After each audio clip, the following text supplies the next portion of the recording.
Ok, alors, salam alaikum, on va commencer, Inch'Allah. Alors, le premier, donc, on va commencer par le plan. Il faut savoir qu'aujourd'hui, on va aborder essentiellement la ventilation, la ventilation mécanique. Donc, c'est les bases, on va parler des bases physiques. Mais il faut savoir que on les appelle pas bases pour rien, parce que si on comprend bien la physique de la ventilation mécanique, on pourra déduire tout le reste. Donc, on va commencer par les objectifs donc, de cette présentation, introduction. On va parler sur les définitions et les différents paramètres du ventilateur à bien connaître. Et il y a certains paramètres, il faut bien les apprendre. Puis, on va parler vite fait sur les types de ventilation, les types de des ventilations. Il faut savoir qu'en gros, on a la ventilation à volume contrôlé. Et l'autre type, donc, c'est la ventilation à pression contrôlée.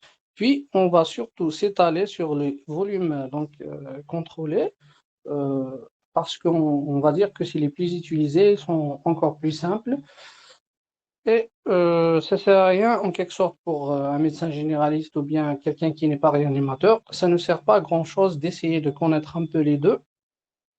Il va juste donc s'embrouiller avec les deux. Donc, de préférence, connaître un seul type de ventilation. Et puis, donc, on va terminer par une conclusion, bien sûr. Donc, les objectifs donc, on va parler surtout sur les objectifs.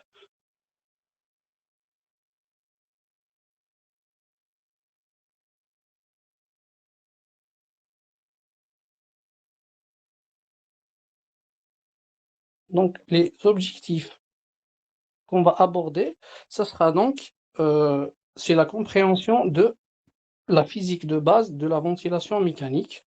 Comment ça, on va dire, on va parler des résistances et donc de la compliance, de l'élastance, etc.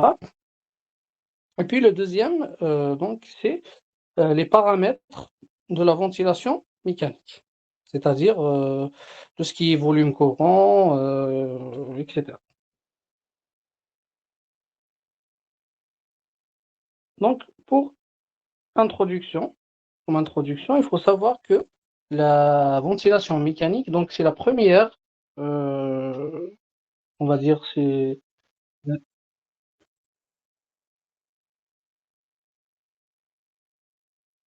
faut savoir que la ventilation mécanique, c'est la première appareil donc de substitution en réanimation, c'est-à-dire c'est la plus utilisée en réanimation et c'est la plus utilisée aux urgences. Donc c'est quelque chose de très fréquent. Les objectifs de la ventilation mécanique, ils sont trois. Donc, on intube le malade pour ventiler mécaniquement pour trois objectifs. Donc, pour améliorer l'oxygénation, c'est-à-dire tout ce qui est, c'est-à-dire les malades qui ont une détresse respiratoire avec des saturations et tout. Donc, on les intube pour améliorer l'oxygénation.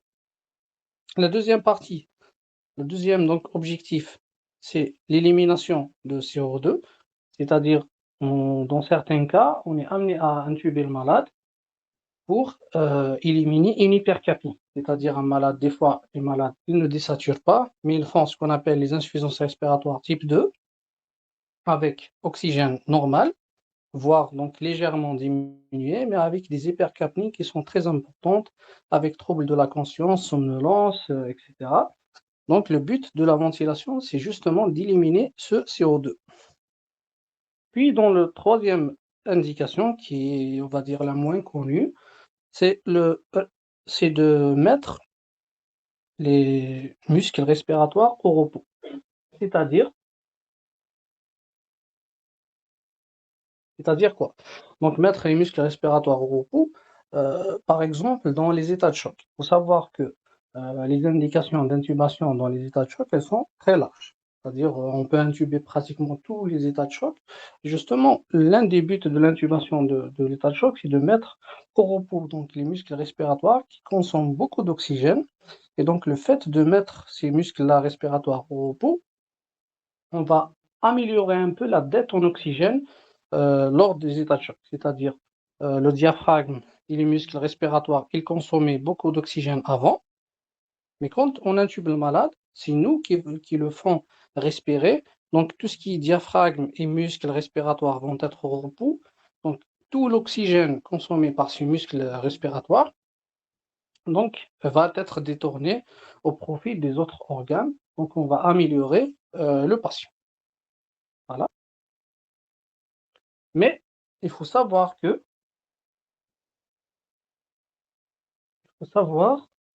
cette ventilation mécanique, d'ailleurs on l'appelle ventilation invasive, ce n'est pas pour rien qu'on l'appelle ventilation invasive parce qu'elle a beaucoup de complications.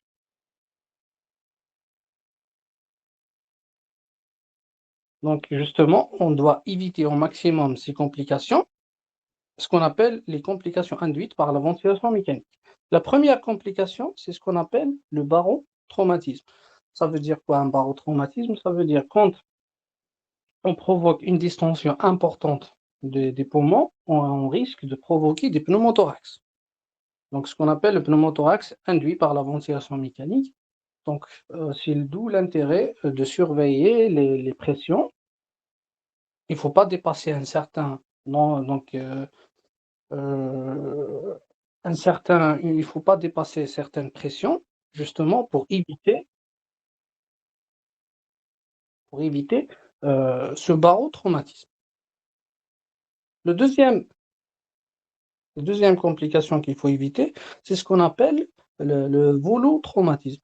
Donc ce volotraumatisme, il faut savoir qu'il ressemble beaucoup, euh, il ressemble un peu donc au barotraumatisme, mais il est dû à la distension importante donc quand les alvéoles se distendent trop.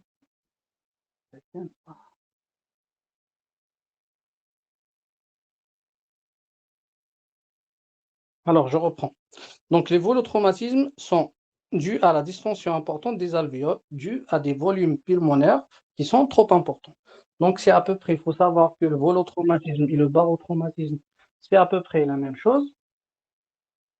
La différence, c'est que on parle de barotraumatisme quand le malade est intubé avec pression contrôlée, c'est-à-dire c'est nous qui donnons une certaine pression qui va générer un certain volume. Et on parle de volotraumatisme quand c'est justement un malade ventilé à un volume et on surveille les pressions. Alors, si vous êtes un peu embrouillé avec tous ces termes-là, il faut savoir que c'est un peu normal parce que tout ça, c'est des notions, donc c'est de nouvelles notions, mais le fait qu'on va avancer avec le cours, Inch'Allah, vous allez comprendre mieux. Le troisième, la troisième complication qu'il faut éviter, donc c'est ce qu'on appelle l'athylique trauma, c'est-à-dire les atylictasies générées par la ventilation mécanique. Là, c'est à peu près le contraire des volos et des barotraumatismes. C'est-à-dire le volo et barotraumatisme, j'avais par exemple un alvéole comme ça, et quand j'induis quand je mets des volumes trop importants ou des pressions trop importantes, donc j'aurai un alvéole comme ça, très distendu. Donc j'aurai un alvéole comme ça qui est très distendu, qui va à un certain moment, il peut s'éclater et donc faire une fuite d'air et donner donc un pneumothorax. Donc la fuite d'air dans les alvéoles qui va donner un pneumothorax. Donc là, c'est en cas de distension trop importante. Par contre, les athéliques traumas, c'est quand on a donc justement des pressions ou bien des volumes qui ne sont pas suffisants en fin d'expiration, c'est-à-dire quand le malade expire, on a des volumes donc qui ne sont pas suffisants. Donc on aura plutôt des alvéoles qui sont collabées avec donc création de ce qu'on appelle une atélectasie. Donc l'atélectasie, c'est en quelque sorte des alvéoles qui seront collabées et qui ne vont pas participer aux échanges. il est dû justement en fin d'expiration. Donc, quand on n'a pas une pression suffisante en fin d'expiration qui garde les alvéoles ouverts, donc ils vont se fermer et donner ce qu'on appelle l'athélique traumatisme. Donc ça, c'est la troisième complication qu'il faut éviter. Le quatrième complication, c'est ce qu'on appelle le biotrauma. Il faut savoir que quand on ventile le malade en ventilation mécanique, c'est une pression positive. Donc à chaque fois que l'alvéole se distend, et à chaque fois qu'il revient à sa place, c'est-à-dire il se distend, il revient à sa place, il se distend, il revient à sa place à chaque inspiration, expiration, il faut savoir qu'on crée certaines lésions, donc ce qu'on appelle les lésions de cisaillement, qui vont causer un syndrome inflammatoire, c'est-à-dire on aura de l'inflammation dans les alvéoles, et ça peut aller jusqu'à un syndrome de détresse respiratoire induit par la ventilation mécanique, c'est-à-dire une inflammation au niveau de c'est-à-dire au niveau de tous les alvéoles pulmonaires qui étaient avant sains, qui est induit par la ventilation mécanique. Et justement, généralement, c'est quand on utilise des volumes qui sont trop importants, c'est-à-dire il y a une distension importante avec donc à chaque fois le poumon il se distend, il revient comme il était, il se distend, il revient comme il était, avec des volumes, une variabilité de volume qui est trop importante. Donc on génère ce qu'on appelle ça justement le biotraumatisme. Donc pour éviter ce biotraumatisme, il est recommandé de ventiler les malades avec des petits volumes. En tout cas, on va voir tout ça.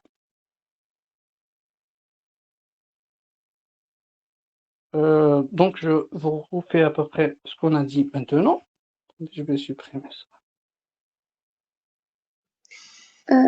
كي يغوري الديابو ولاش جو سي باسكو لي زوتر يمكن كي كان اسكو البروبليم Ah دو لا ouais? كونيكسيون جو سي با لي زوتر Euh, راني فريمون لا كونيكسيون نون شويه S'il vous plaît, est-ce que vous voyez bien la diapo? Oui, c'est visible. On voit. وي D'accord. Donc, داكور Kenta, oui, donc un problème de connexion. S'il vous plaît, est-ce que vous arrivez à suivre pour l'instant? Surtout وي les non-réanimateurs. Parce que ce n'est pas évident à suivre tout ça pour quelqu'un qui n'est pas donc je sais pas comment je peux. Attendez, donc je m'excuse.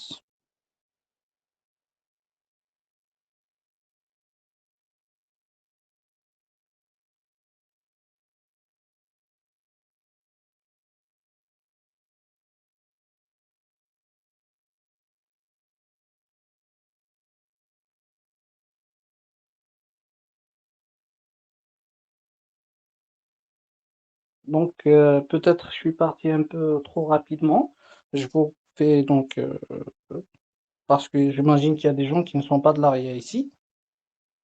Donc comme je vous ai dit, il faut savoir que c'est la ventilation mécanique, donc c'est la technique de substitution la plus fréquente, donc la plus fréquemment utilisée. C'est le but donc d'où je me suis dit donc de faire un topo sur ça, parce qu'on voit souvent donc des malades ventilés aux urgences et donc surveillés pas forcément par une équipe de réanimation.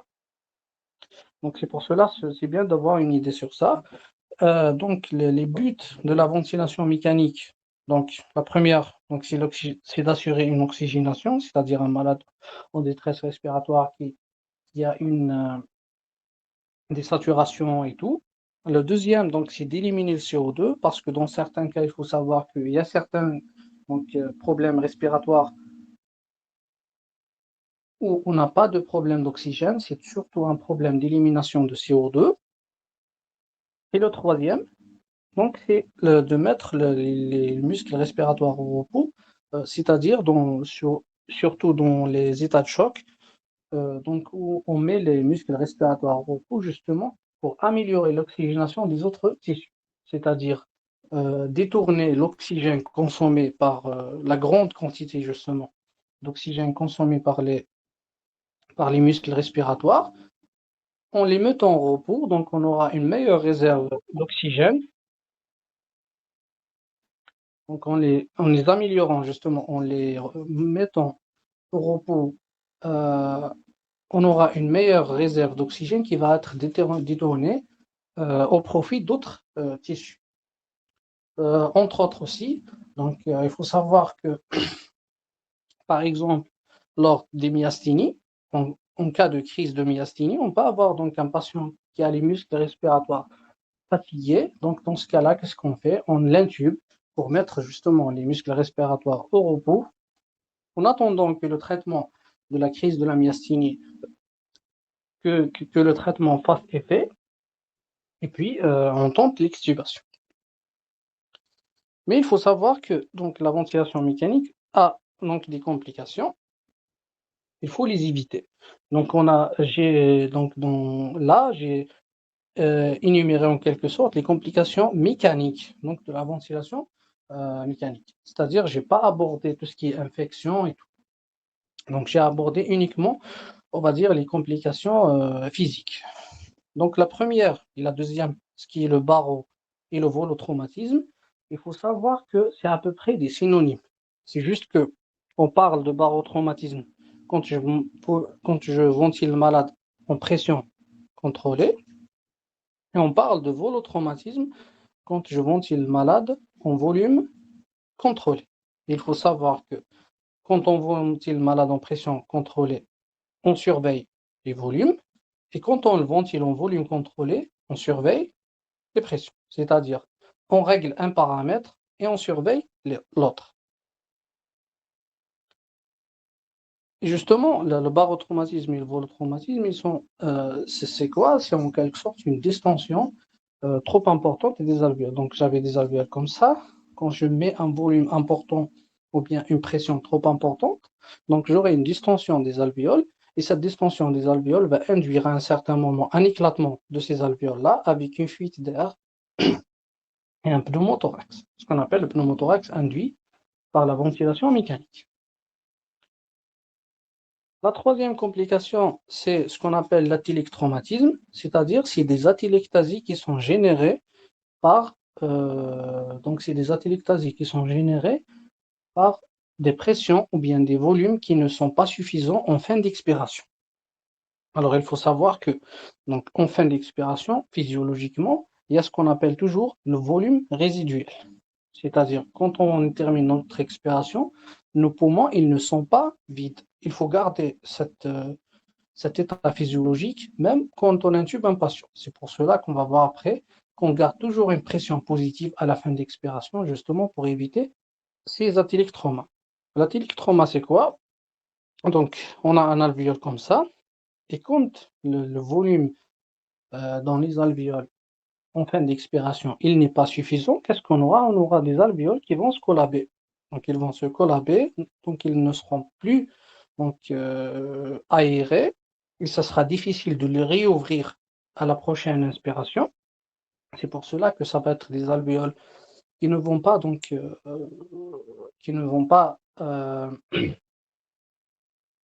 ça sera des alvéoles qui ne vont pas être donc ventilés, donc ils ne vont pas assurer leur fonction donc d'échange d'oxygène ou de CO2, ce qui va générer donc des détresses, donc ce qui va générer un patient qui va commencer à désaturer. Même ça va être donc une source où les bactéries peuvent donc se développer et favoriser les infections pulmonaires. Donc justement pour éviter ça, on garde toujours une pression positive, ce qu'on appelle la PEP, donc une pression positive en fin d'expiration pour éviter cet athylectrauma justement.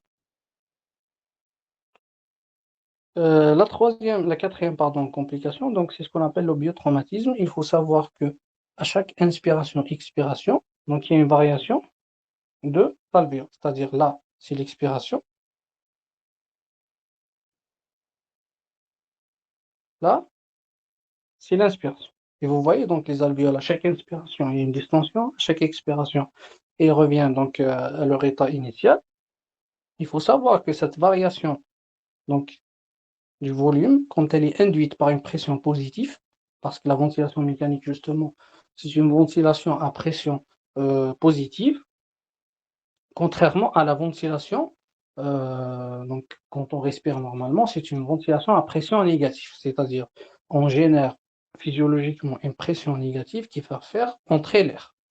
Dans la ventilation mécanique, c'est le contraire. On génère une pression positive qui va générer justement un volume. Donc, ces variations-là peuvent causer de l'inflammation dans les alvéoles qui peut aller justement jusqu'à un syndrome de détresse respiratoire aiguë, c'est-à-dire une inflammation qui diffuse dans les poumons, euh, donc qui mime en quelque sorte une infection pulmonaire diffuse. Justement, pour éviter un peu donc ce biotrauma, qu'est-ce qu'il faut faire? Il faut diminuer les volumes courants, c'est-à-dire le volume qu'on règle sur le respirateur, il faut le diminuer au maximum, donc pour éviter justement ces barotraumatismes, ces biotraumatismes, pardon. Est-ce que vous avez des questions pour l'instant? Si vous n'avez pas compris quelque chose pour l'instant, vous pouvez poser des questions. J'ai une question. Oui. Est-ce que, en termes de volume, on parle de volume résiduel et en termes de pression, on parle de PEP, c'est ça? Euh, oui, bon, on peut dire que oui, mais en ventilation mécanique, généralement, on parle uniquement de PEP. Genre, quand on règle la PEP, on peut donc deviner le volume résiduel. C'est-à-dire, plus on augmente la PEP, plus le volume résiduel sera plus important.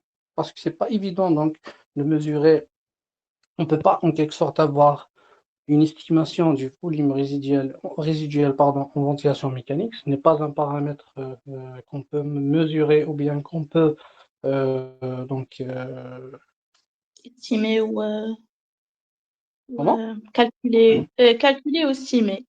Genre, genre On انت peut موفق. avoir, oui, c'est pas quelque chose qu'on peut donc changer ou bien modifier sur le respirateur ou là.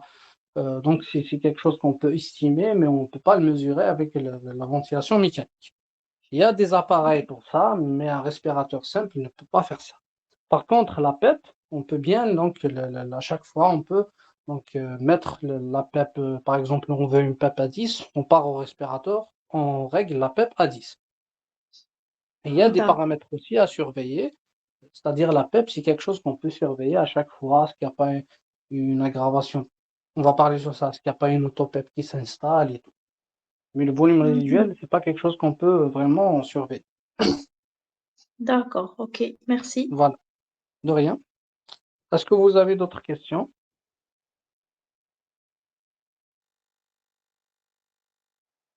Vous avez parlé dernièrement de volume, total, je pense. Le volume... Non, non, c'est le tidal volume. Je pense que c'est le volume courant. Vous parlez du volume courant total, Volume peut-être. courant, oui. Oui. قلت كي تزيد la fréquence respiratoire احنا نقصوا le volume total, tidal volume. Euh, non, j'ai pas dit ça. Et vous avez parlé de parce que j'ai pas bien suivi l'explication. Est-ce que vous pouvez Non, répéter ça? bien sûr. Je vous ai dit que Oui. donc que c'est recommandé de diminuer le volume courant, justement parce que à cause de donc ce biotraumatisme. C'est-à-dire le biotraumatisme, c'est quand on a une variation importante du volume des alvéoles entre inspiration et expiration. C'est-à-dire quand j'ai un alvéole, par exemple, en expiration comme ça, et je mets un grand volume, donc j'aurai un alvéole à la fin d'inspiration comme ça. Par contre, si je mets un volume qui est donc relativement petit, j'aurai un alvéole qui est comme ça, en fin d'inspiration. Donc il y a une différence de volume, et il faut savoir que l'inflammation générée par la ventilation mécanique, elle est justement proportionnelle à cette variabilité de volume, c'est-à-dire la différence entre celui-ci et celui-là, et la différence entre celui-ci et celui-là. Donc, plus la variation de volume entre inspiration et expiration est plus importante, plus on va générer de l'inflammation et plus donc les alvéoles seront lésés et plus donc l'oxygénation elle va être perturbée, surtout quand la ventilation mécanique donc,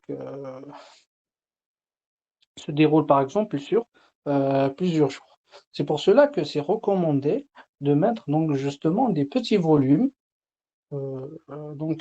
Généralement, c'est 6 à 8 millilitres par kilo. On va parler sur ça après. Donc, des petits volumes. Puis, selon la nécessité du patient, il faut savoir que la plupart des patients, quand on le ventile à 6 millilitres kilo, donc avec une fréquence respiratoire normale entre 12 et 14, généralement, la plupart des patients ne génèrent pas d'hypercapnie, mais avec la surveillance gazométrique et tout, si on constate que justement le malade commence à faire de l'hypercapnie, il faut éviter d'augmenter le volume courant, mais par contre, on va augmenter la fréquence respiratoire. Parce que le CO2, justement, il est régulé par donc ce qu'on appelle la ventilation minute. Et cette ventilation minute, c'est quoi? C'est la fréquence respiratoire multipliée par le volume courant. Donc VT, c'est le volume courant. Parce que c'est en anglais taille de le volume. C'est pour ça qu'on l'appelle VT. Donc, si je veux augmenter ma ventilation en minute pour améliorer l'élimination de CO2, eh ben, qu'est-ce que j'augmente?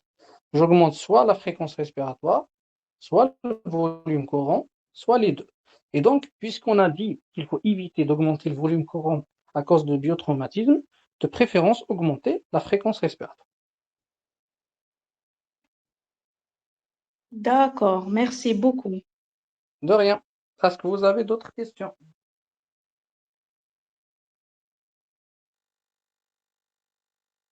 On est en anonymat, donc lancez-vous. Faut pas donc être timide ou du genre.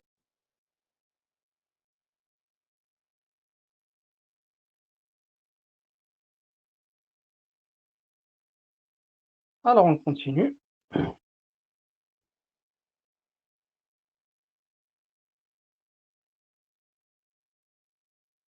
Maintenant, on va commencer donc de parler sur la physique proprement dite.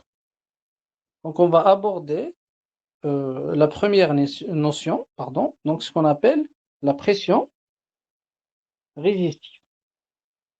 Résistive.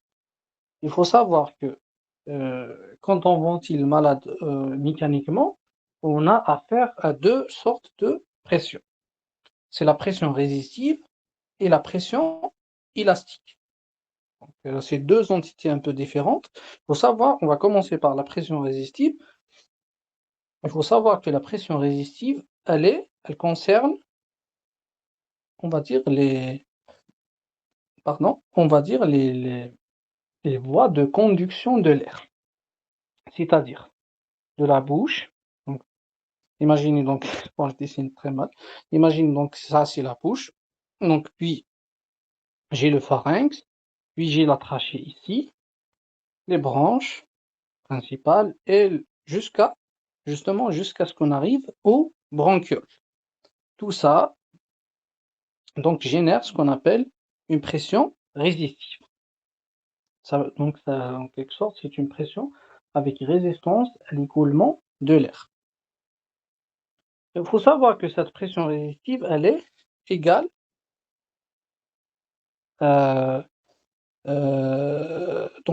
ou elle est égale au produit de débit de l'air, c'est-à-dire on va dire le débit de l'air, c'est à peu près on va dire la vitesse de l'écoulement de cet air-là dans l'arbre bronchique, c'est-à-dire de la bouche, on va dire de la sonde d'intubation, puisque c'est un malade intubé, mais pour un malade qui n'est pas intubé, donc c'est de la bouche jusqu'à aux petites bronchioles. Par contre, un malade intubé, ça commence de la sonde d'intubation. Donc, par exemple, un malade ici, ça c'est la bouche. Donc, j'ai une sonde d'intubation ici, voilà, donc qui part jusqu'à la trachée. Puis, donc, la première obstacle, donc c'est la sonde d'intubation. Puis, on a la trachée. Puis, on a les deux branches souches jusqu'à ce que on arrive aux petites bronchioles juste avant les alvéoles. Donc, tout ça, ça génère de la pression résistive. Donc, physiquement parlant, comment on calcule cette pression résistive? Elle est tout simplement égale à airflow, c'est-à-dire le débit de l'air. C'est-à-dire, s'il y a une augmentation du débit d'insufflation. On l'appelle insufflation, c'est-à-dire, on va dire, l'inspiration générée par par le respirateur, on l'appelle insufflation. Donc, si j'augmente, il faut commencer à retenir ces notions-là parce qu'elles sont importantes.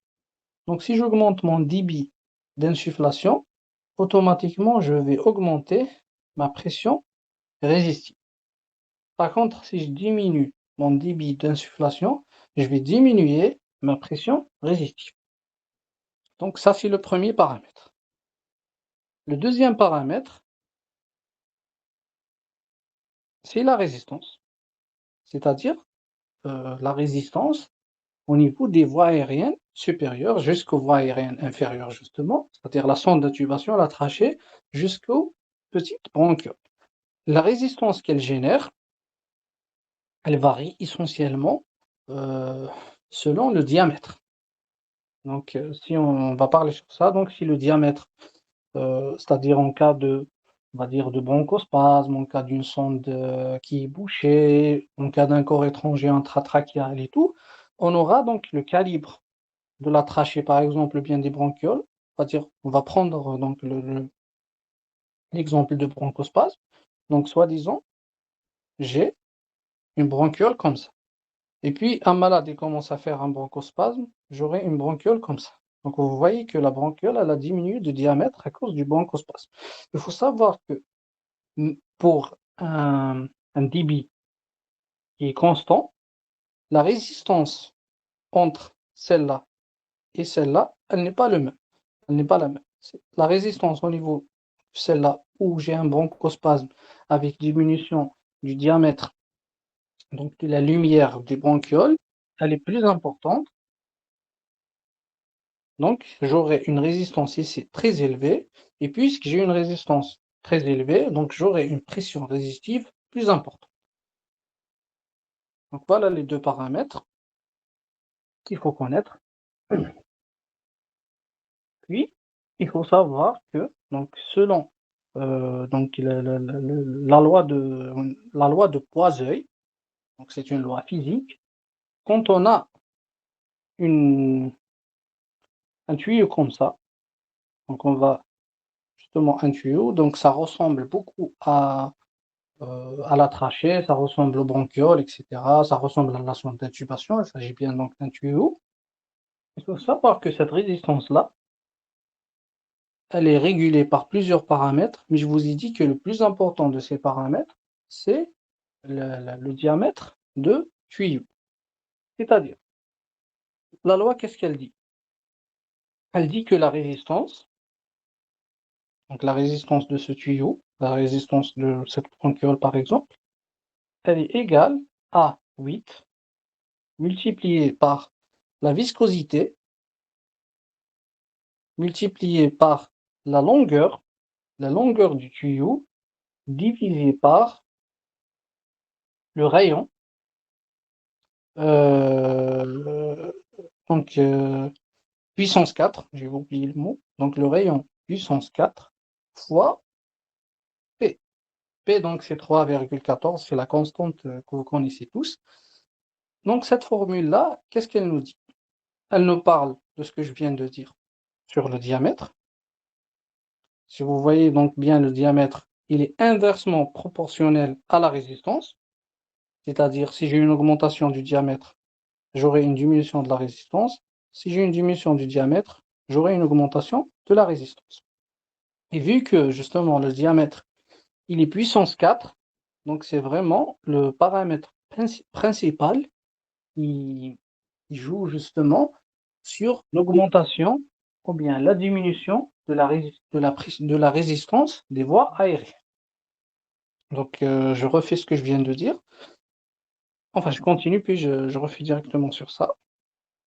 Donc, l'autre paramètre, donc, on a un seul paramètre qui est le rayon, qui est inversement proportionnel à la résistance, c'est-à-dire rayon important, résistance basse, rayon petit, résistance élevée.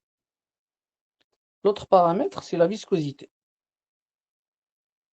Donc la viscosité, ici, dans la ventilation mécanique, elle n'a pas beaucoup d'intérêt vu que, donc on va dire que quand on ventile le malade, on le ventile avec de l'air.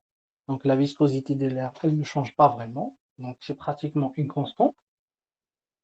Et vous avez la longueur.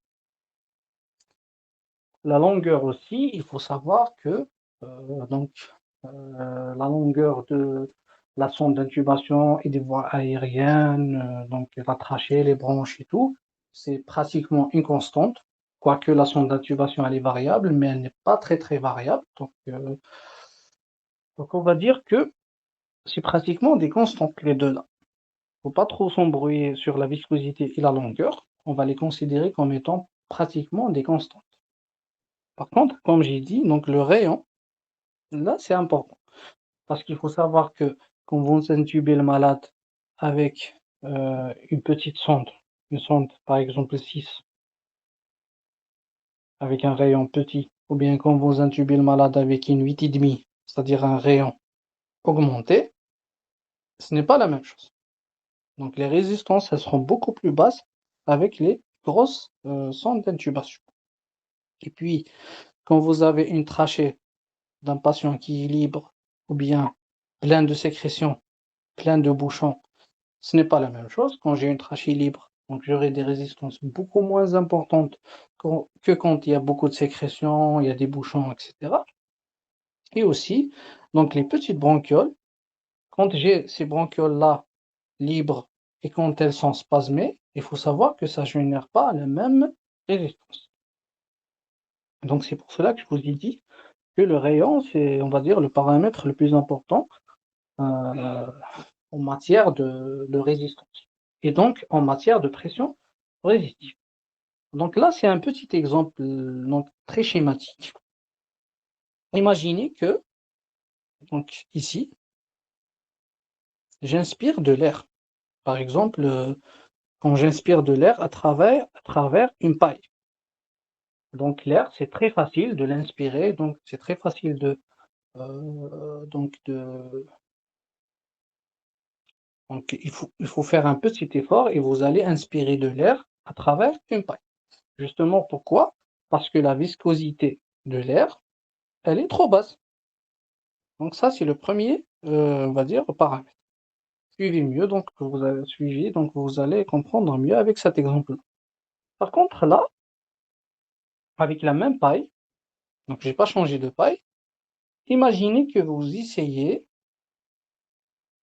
de, on va dire, donc j'ai perdu le mot, on va dire essayer d'inspirer justement une boîte de yaourt, par exemple. Sachant que la viscosité de yaourt, elle est beaucoup plus importante que la viscosité de l'air. Eh bien, quand on essaye on va dire, inspirer, j'ai perdu le mot, pardon. Donc, on va dire, quand on essaye donc, d'inspirer le yaourt à travers une paille, ça va être beaucoup plus difficile que d'essayer d'inspirer de l'air à travers une paille. Donc, ça, c'est le rôle de la viscosité. Mais comme je vous ai dit, donc, la viscosité, elle n'est pas très influencée donc, quand on parle de ventilation mécanique. Le deuxième, donc, c'est la longueur. Imaginez que j'inspire, on va dire, j'essaie donc d'aspirer. Voilà, c'est ça. Donc, c'est ça le mot. Donc, d'aspirer. S'imaginer que j'essaie d'aspirer un yaourt à travers une sonde qui a le même diamètre, une paille qui a le même diamètre, mais elle est beaucoup plus longue. Donc, comme vous voyez, cette paille-là, elle est plus importante que celle-là. Donc, ça sera plus difficile d'aspirer le yaourt à travers cette paille que par rapport à celle-là. Or que c'est le même yaourt, c'est justement on va dire le rôle de la longueur. C'est-à-dire un tuyau qui est plus long rend plus difficile l'aspiration des liquides ou bien de l'air. Le troisième paramètre qui est le plus important, c'est quand je prends une paille qui a la même longueur, mais que si vous voyez bien, donc le diamètre il est plus important. Donc cette paille-là, elle est plus grosse en matière de diamètre, donc ça va être plus facile d'aspirer le yaourt à travers cette paille que par rapport à celle-là. Voilà, donc ça c'est on va dire une explication un peu schématique de ce qui se passe au niveau pulmonaire. Donc on a terminé avec la pression résistive. Donc c'est égal au débit fois les résistances. Donc les débits, c'est la vitesse d'insufflation d'air. Si j'insuffle trop vite, j'aurai une pression plus importante que si j'aspire, si j'insuffle, pardon, lentement. Par contre, les résistances, comme je vous ai dit, c'est par rapport à la loi de Poiseuil, donc qui est directement proportionnellement liée à la viscosité et la longueur. C'est-à-dire, si j'ai un tuyau plus long avec un liquide plus visqueux, donc ça va être plus difficile. Et inversement proportionnel au rayon, c'est-à-dire si j'ai un rayon qui est donc un diamètre grand, ça va faciliter l'inspiration-expiration. Si j'ai une diminution du diamètre, ça va donc rendre l'inspiration-expiration difficile. C'est-à-dire, ça va rendre l'influx de l'air difficile. Est-ce que vous avez des questions?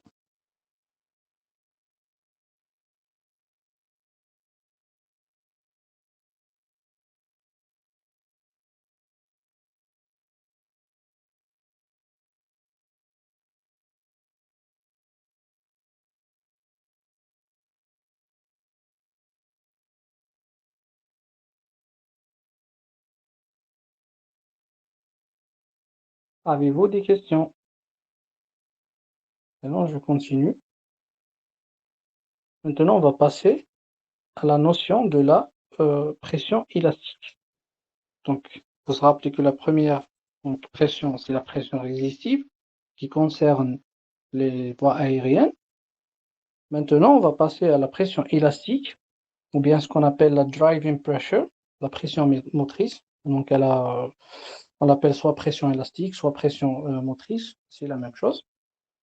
Donc, cette pression motrice, c'est quoi? Elle est égale au volume sur la compliance.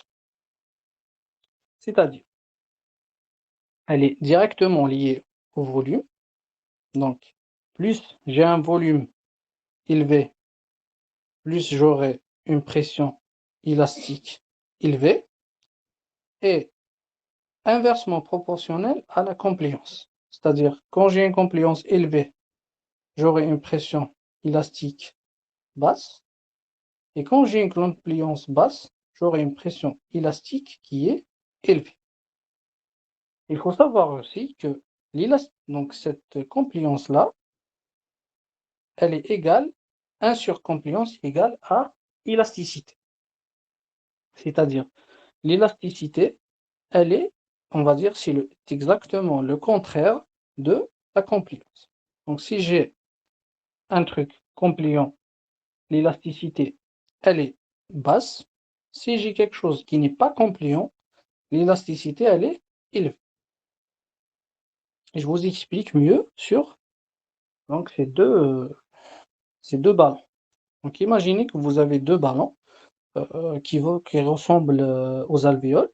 Parce que, comme je vous ai dit, donc la pression élastique, elle concerne les alvéoles, c'est-à-dire la suite de la pression, on va dire, résistive. Donc, et on schématise donc les alvéoles comme étant un ballon, comme vous voyez.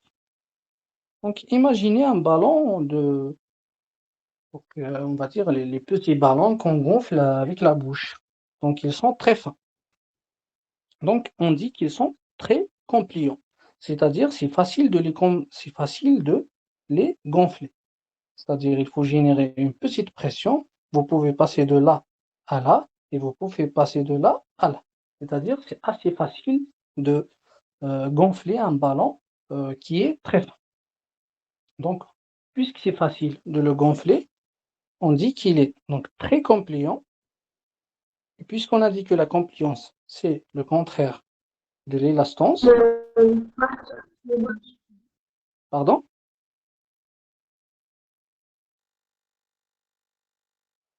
Continue. Donc, puisqu'on a dit que c'est quelque chose donc, de compliant, donc automatiquement, il n'est pas élastique.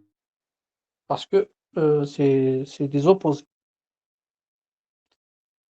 Donc, puisqu'il est compliant, justement, il est facile à, on va dire, il est facile à distendre. C'est pour cela que si on calcule, par exemple, si on estime la pression élastique de ce ballon-là, elle va être justement basse. Pourquoi? Parce que, soi-disant, j'avais ici un volume de 10 millilitres, on va dire de 10 cc, et que je le gonfle jusqu'ici. C'est-à-dire, j'augmente le volume, par exemple, de 1000, de 10, jusqu'à 100 cc. Donc, j'ai augmenté le volume, mais la pression que j'ai générée, elle sera un peu donc trop basse.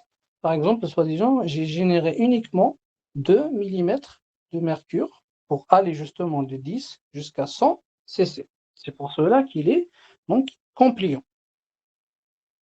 Par contre, si je passe au ballon en dessous, qui est, comme vous voyez, trop épais, donc l'élastance, elle est beaucoup importante.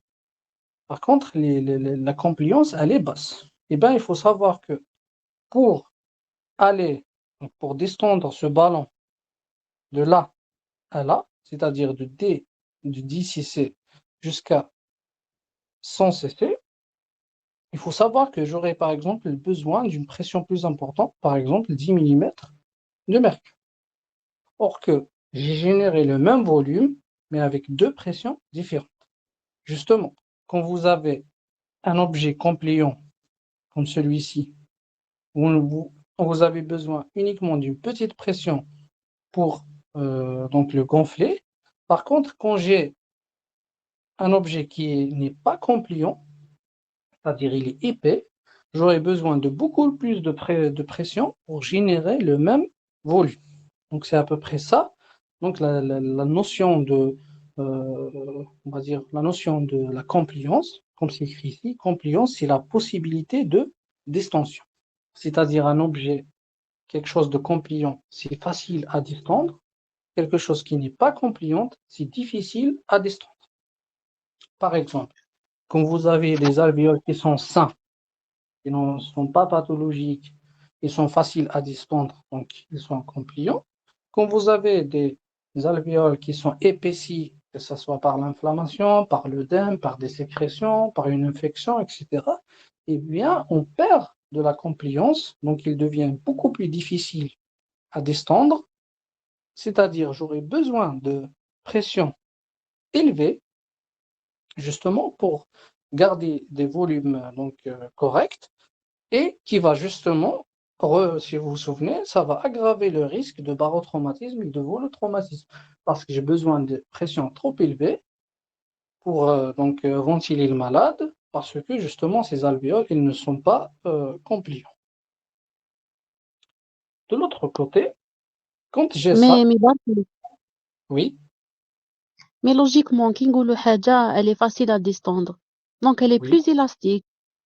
non, justement, je vais revenir. Non, non, non, non. Je vais revenir. Justement, j'allais parler D'ac- de l'élasticité. ouais, D'accord? d'accord. Justement, par contre, quand j'ai ça, j'ai un volume de 100 cc, eh ben, il faut savoir que ce ballon qui est trop compliant, puisqu'il est compliant, donc il n'est pas élastique. Donc ça va être plus difficile à ce ballon de revenir à l'état normal par rapport à celui-là. Parce que euh, justement, l'élastance et la compliance, c'est des élastance et compliance, c'est des opposés. Donc, quand vous avez, comme je l'ai dit, par exemple, un, quand, vous trou- quand, quand vous prenez l'exemple du ballon, et ben, quand, on va dire, quand vous allez donc gonfler un ballon qui est très fin, et ben, il va revenir beaucoup moins vite que si vous gonflez le ballon qui est trop épais. Si vous essayez ça, vous allez donc constater le truc. Donc c'est bon, pas exactement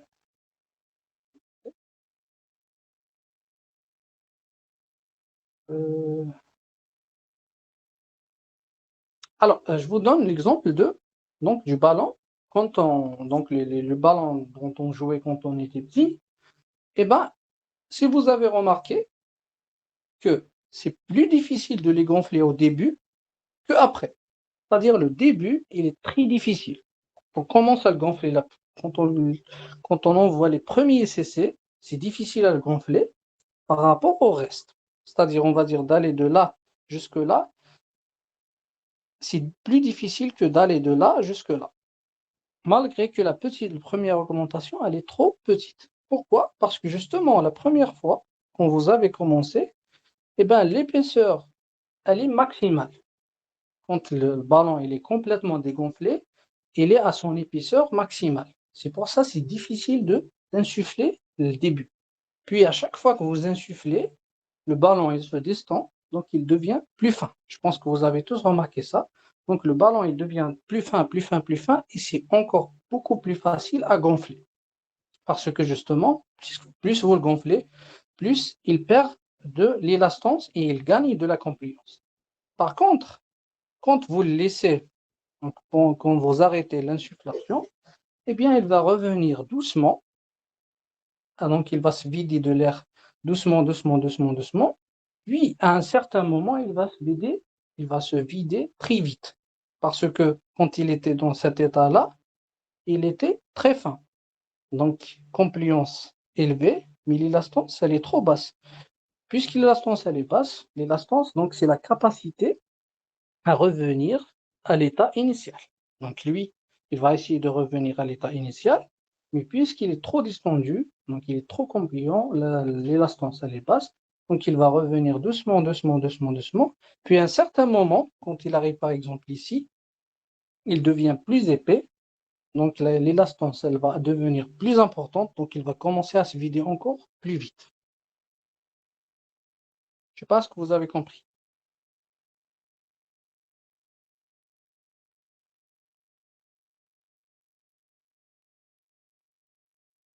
Dans le premier cas, donc c'est difficile, il est difficile pour lui à revenir à l'état normal, car il est Exactement. Facile à distendre, mais difficile à revenir à l'état normal. très bien, oui. Par contre, dans le deuxième cas, donc quand vous avez quelque chose comme ça d'épais, eh ben, c'est difficile à distendre, mais dès que vous arrêtez l'insufflation, eh ben, il va commencer rapidement à revenir à son état normal. D'accord, merci. Voilà. Rien. Donc, comme je vous ai dit, donc la compliance, c'est la possibilité à se distendre, c'est-à-dire un objet compliant, il est facile à distendre, mais l'élasticité, c'est la capacité à revenir à l'état initial. C'est-à-dire que c'est donc difficile, c'est-à-dire c'est plus facile à lui de revenir à l'état initial, mais il est difficile à distendre. Je vais vous donner un exemple par rapport à un ressort. Je pense que c'est plus facile à comprendre. Imaginez que vous avez ce ressort-là et que vous avez le deuxième ressort qui est là. Donc, il a beaucoup de boucles. Imaginez que, donc, si je vous pose la question, est-ce que c'est ce ressort ou bien celui-là qui est plus facile à y tirer? Vous allez me répondre lequel, le premier ou bien le 2?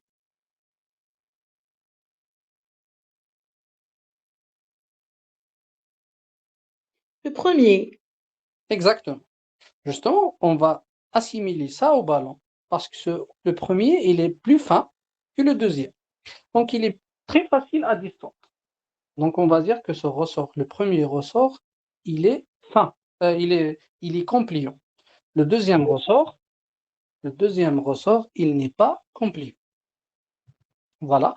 Par contre, imaginez que c'est bon, j'ai pu distendre les deux. C'est plus difficile avec le deuxième. Donc, imaginez que j'ai distendu. Donc, voilà, ça c'est le premier. Donc, je les ai étirés. Et ça, c'est le deuxième. Donc, c'est bon, je l'ai étiré. Donc, j'ai généré une pression ici plus importante que ici, que le premier, pour étirer à la même longueur. D'accord? Mais maintenant, je vous pose une autre question. Si vous lâchez les deux ressorts, lequel des ressorts va revenir à l'état normal plus vite? Est-ce que c'est le deuxième ou bien c'est le premier?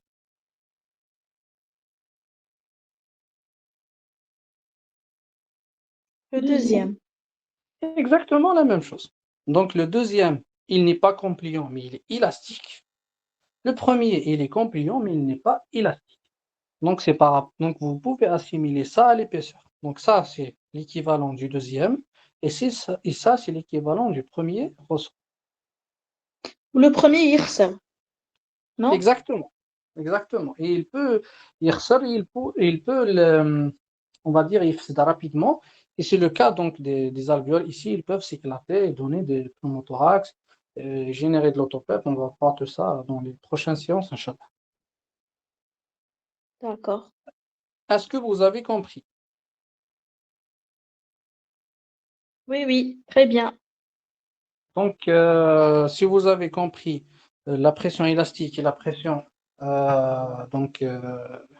et la pression résistive, il faut savoir que la, c'est vraiment la base de la ventilation mécanique.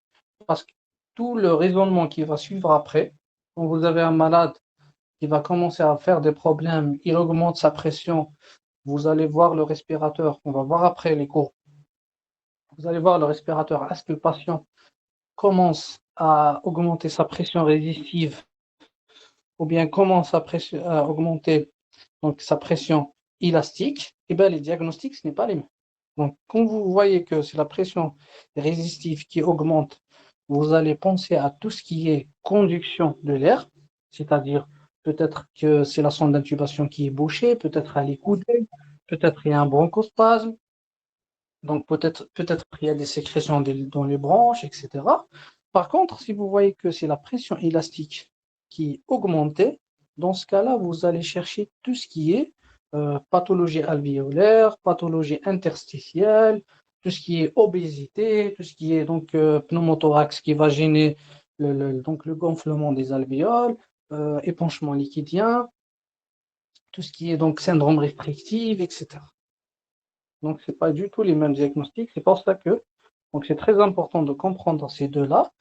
Et si vous avez compris que les alvéoles qui sont difficiles à distendre, ils ne sont pas compliants, donc il va augmenter la pression, donc la pression élastique. Donc, quand vous avez une pression élastique, vous allez chercher tout ce qui gêne la distension des alvéoles.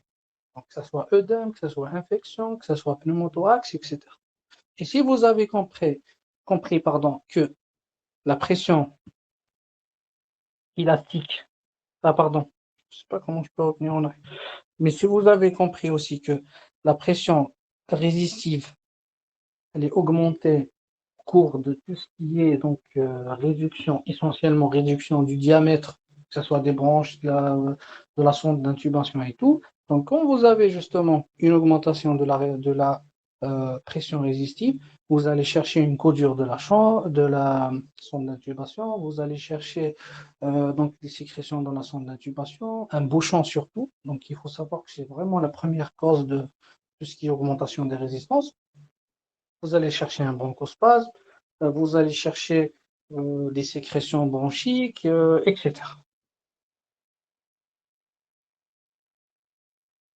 Donc, je pense Donc qu'on les va terminer alvéoles, ici. Est-ce donc que les vous avez des alvéoles, questions? ouais. Oui.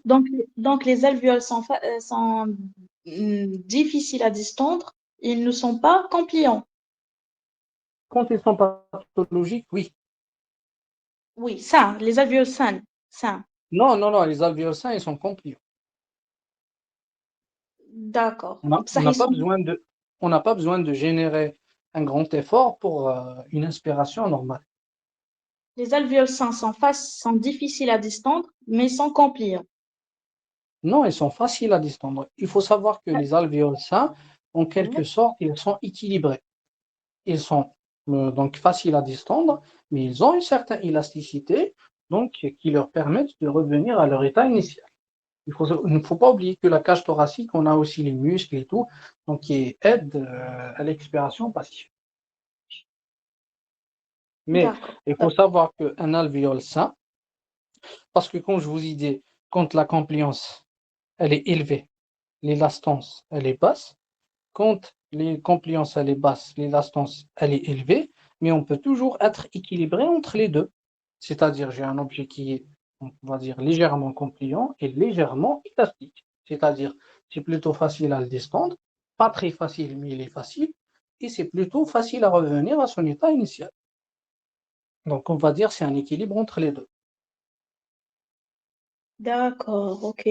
Voilà, Merci. donc c'est ça un alvéole normal, mais un alvéole pathologique, il peut être l'un ou l'autre. Par exemple, un alvéole d'un sujet qui a un emphysème pulmonaire, vous allez trouver des alvéoles qui sont extrêmement distendus. Dans ce cas-là, c'est des alvéoles qui sont très compliants. Mais ils ne reviennent pas à leur état initial facilement. Ça prend du temps et tout.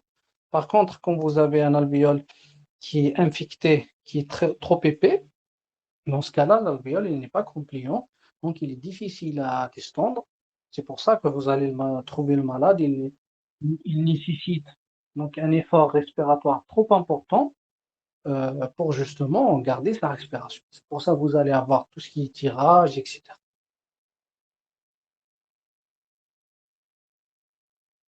D'accord, merci. De rien. Est-ce que vous avez d'autres questions?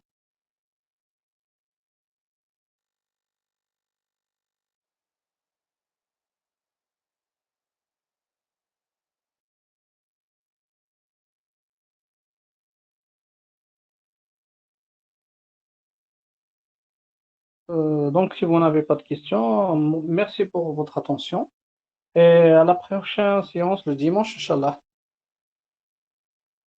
D'accord, merci à vous. Merci. J'espère que c'était intéressant. Oui, c'était très intéressant. Oui, merci. Merci, merci, merci. Merci.